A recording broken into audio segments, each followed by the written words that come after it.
பாலச்சந்திராய நமக. திருவடி அறக்கட்டளைக்கு நன்றி. அனைவருக்கும் வணக்கம்.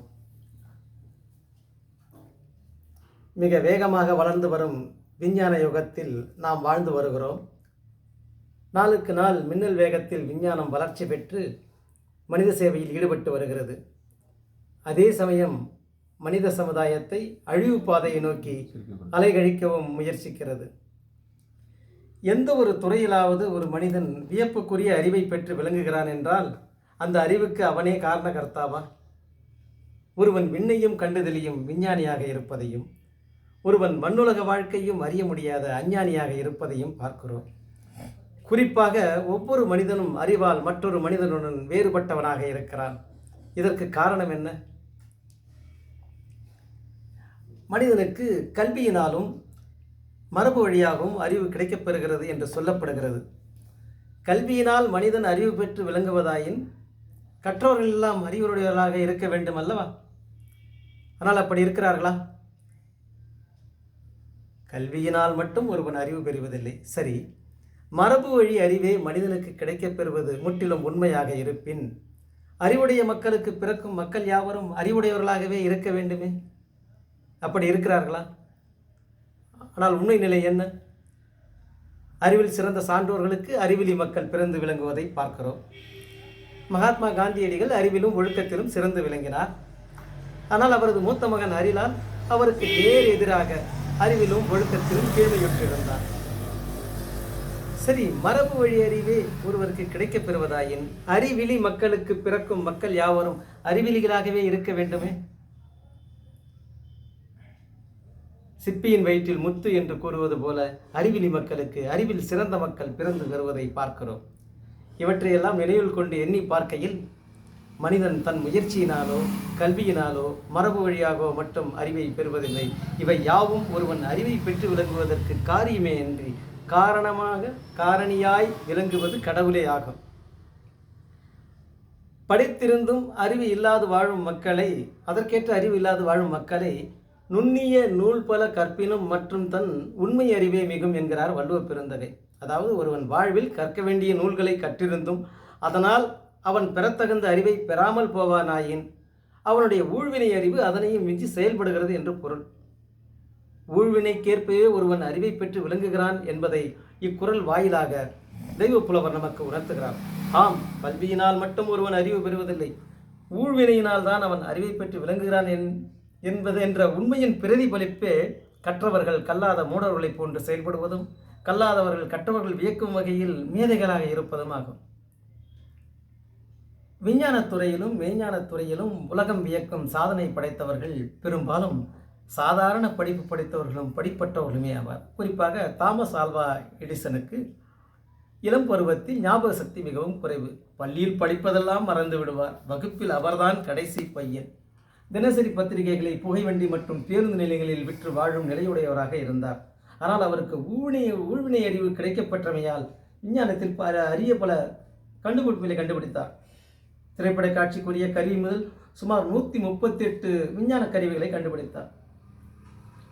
அதுபோல விஞ்ஞானிகள் மற்றும் மெய்ஞானிகளின் வாழ்க்கை வரலாற்றை ஆராய்ந்து பார்க்கும்போது கல்விக்கும் அறிவுக்கும் சம்பந்தம் இல்லை என்ற உண்மை எடுத்துக்காட்டாக விளங்குகிறது. அவ்வகையில் குறிப்பிடத்தக்கவர்கள் திருவருட்பிரகாச ராமலிங்க சுவாமிகளும் ஸ்ரீ ராமகிருஷ்ண பரமஹம்சரும் ஆவர்.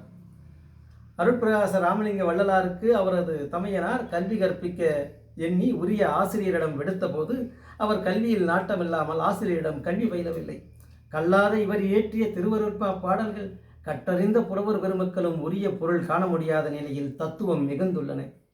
ஸ்ரீ ராமகிருஷ்ண பரமஹம்சர் பள்ளிக்கு சென்றதில்லை, பாட புத்தகங்கள் படித்ததில்லை, எழுத படிக்கவும் தெரியாது. ஆனால் இவர்தம் அருள் வாக்கை மெய்ஞான உணர்வை கண்டு கற்றறிந்தவரெல்லாம் தலைவணங்கினார்கள், தாழ்வணிந்தார்கள். விவேகானந்தர் போன்ற பட்டதாரிகளும் கல்விமான்களும் இவர்தம் சீடராயினர். இவர்தம் அருளுரை உலகுக்கே ஒளிவிளக்காய் உள்ளதை காணுகிறோம். இவற்றை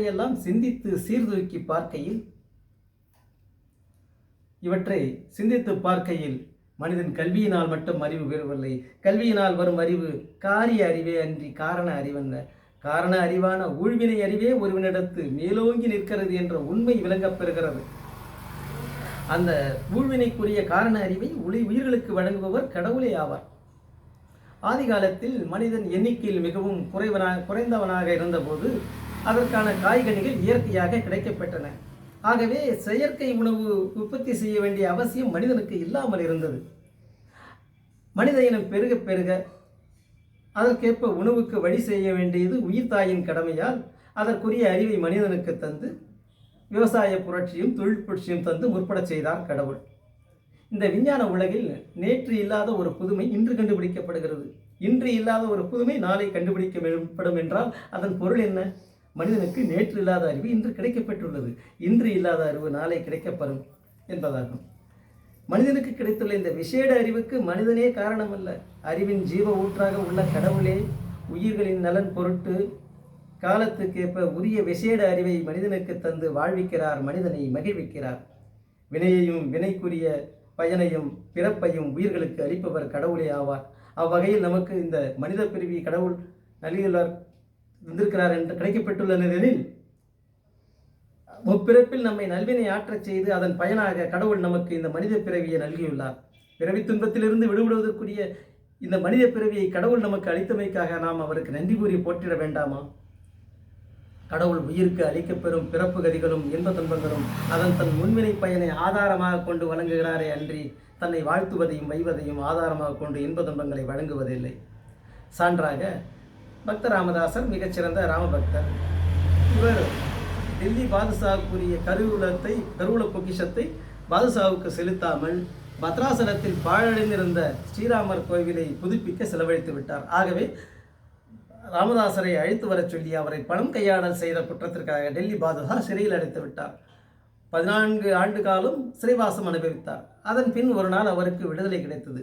அப்பொழுது அவர், என்னை ஏன் விடுவிக்கிறீர்கள் என்று சிறை காவலரை கேட்க, அதற்கு அவர்கள் ராம்சிங் லட்சுமணசிங் என்ற இருவர் நீ பாதுஷாவுக்கு செலுத்த வேண்டிய பணத்தை செலுத்திவிட்டு உன்னை விடுவிக்கும்படி கூறி சென்று விட்டனர். ஆகவே உம்மை விடுவிக்கிறோம் என்று சொல்லி விடுவித்தனர்.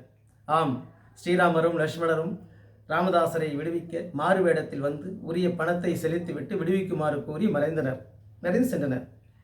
ராமதாசரை 14 ஆண்டு காலங்கள் சிறையில் இருக்கவிட்டு பின்னர் விடுவித்தது ஏன்?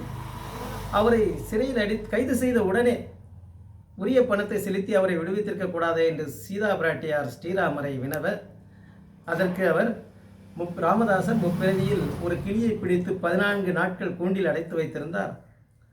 அந்த பிறவி பயனை அவர் அடைந்தே ஆக வேண்டும் என்பதால் இம்மையில் அவரை 14 ஆண்டுகள் சிறையில் இருக்க விட்டோம் என்றார். இப்படி தம் பக்தராயினும் தீவினைக்குரிய பயனை அனுபவித்தே ஆக வேண்டும் என்ற நடுநிலை நீங்கா நீதி கடவுள் நிலைநிறுத்தி வருகிறார். இது மட்டுமல்ல, இப்பிறவியில் தம்மிடம் அன்பு இல்லாதவர்களாக பக்தி இல்லாதவர்களாக இருப்பினும் முப்பிறப்பில் அவர்கள் நல்வினை ஆற்றியிருந்தால் அவர்களுக்குரிய நற்பிறப்பையும் இன்பத்தையும் வழங்க தவறுவதில்லை. இதனையே அருட்பிரகாச ராமலிங்க வள்ளலார் நல்லார்க்கும் பொல்லார்க்கும் நடுநின்ற நடுவே என்று கடவுளின் நீதியை நினைந்து போற்றுகின்றார் என்பதை கூறிக்கொண்டு விடைபெறுகிறேன். நன்றி, வணக்கம்.